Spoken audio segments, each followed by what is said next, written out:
రానున్న 3 ఏళ్లలో గిరిజన ప్రాంతాల్లో బీటీ రోడ్లు వేయనున్నట్లు ముఖ్యమంత్రి చంద్రబాబు ప్రకటించారు.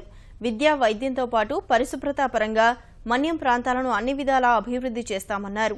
గుంటూరులో నిర్వహించిన తెలుగుదేశం పార్టీ సమావేశంలో పాల్గొన్న చంద్రబాబు గిరిజనుల ఆదాయం పెరిగేందుకు ప్రత్యేక ప్రణాళికలు చేపడుతున్నామన్నారు. ముఖ్యమంత్రి సమక్షంలో అరకు ఎమ్మెల్యే సర్వేశ్వరరావు, మాజీ ఎమ్మెల్యే గండిబాబ్జీ తెదేపా తీర్థం పుచ్చుకున్నారు.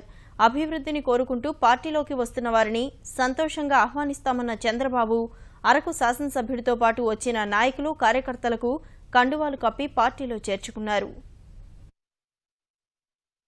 మంచిని ప్రోత్సహించాలి, అభివృద్ధికి స్వాగతం పలకాలి, అభివృద్ధి చేసే పార్టీకి అండగా ఉండాలని ఏకపక్షంగా కొన్ని వందల మంది ప్రజానాయకులు, ప్రజాప్రతినిధులు, కార్యకర్తలు వచ్చారంటే ఇది నా జీవితంలో మర్చిపోలేని సంఘటన.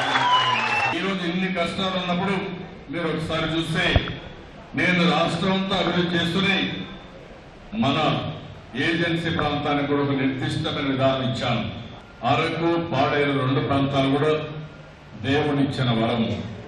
3 సంవత్సరాల్లో గిరిజన ప్రాంతాలకు బీటీ రోడ్లు వేపిస్తాం, గ్రామాల్లో సిమెంట్ రోడ్లు వేపిస్తాం. ఎన్టీఆర్ సుజల కార్యక్రమం ద్వారా ప్రతి ఒక్క గ్రామానికి మినరల్ వాటర్ ఇప్పించే బాధ్యత ఈ ప్రభుత్వం తీసుకుంటా. ఎక్కడా ఇబ్బంది లేకుండా చేస్తాం. అరకులో ఒక స్పోర్ట్స్ స్కూల్ పెడతాం. అరకు ప్రాంతాల్లో, గిరిజన ప్రాంతాల్లో ఉండే గ్రామాలన్నీ ఓడిఎఫ్ కింద ఓపెన్ డెఫికేషన్ ఫ్రీ గ్రామాలుగా 2018కి తయారు చేయాలనుకుంటున్నాం.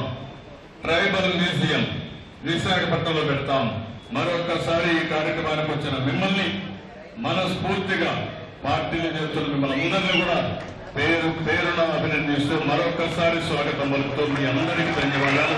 ఈ రాష్ట్ర అభివృద్ధి నాకు ముఖ్యమని ముందుకు పోతున్నటువంటి పెద్దల గౌరవనీయులు నారా చంద్రబాబు నాయుడు గారికి మద్దతు తెలుపుతూ జరిగింది. అయ్యా, మరి మా గిరిజన ప్రాంతం 68 సంవత్సరాలు పూర్తవుతున్నప్పటికీ కూడా ఇంకా తాగునీటి విషయంలో గాని, రహదారుల విషయంలో గాని చాలా వెనుకబాటుతనానికి గురై ఉన్నాం. దయచేసి మీరు మీ పార్టీలోకి మాకు గమనించారు. అదేవిధంగా మా గిరిజన ప్రాంతాన్ని కూడాను మరి హక్కున చేర్చుకొని ఏదైతే రహదారు విషయాలు కానీ, తాగునీరు విషయంలో కానీ వీటన్నింటినీ కూడా మరి ప్రజలందరికీ కూడా సంక్షేమ ఫలాలను అందిస్తారని మరి మనస్ఫూర్తిగా కోరుకుంటూ ఈ రాష్ట్ర అభివృద్ధికి మేము కూడా మరి వత్తాసు పలకాలనే ఉద్దేశంతో ఈవేళ ఈ నిర్ణయం తీసుకోవటం జరిగింది.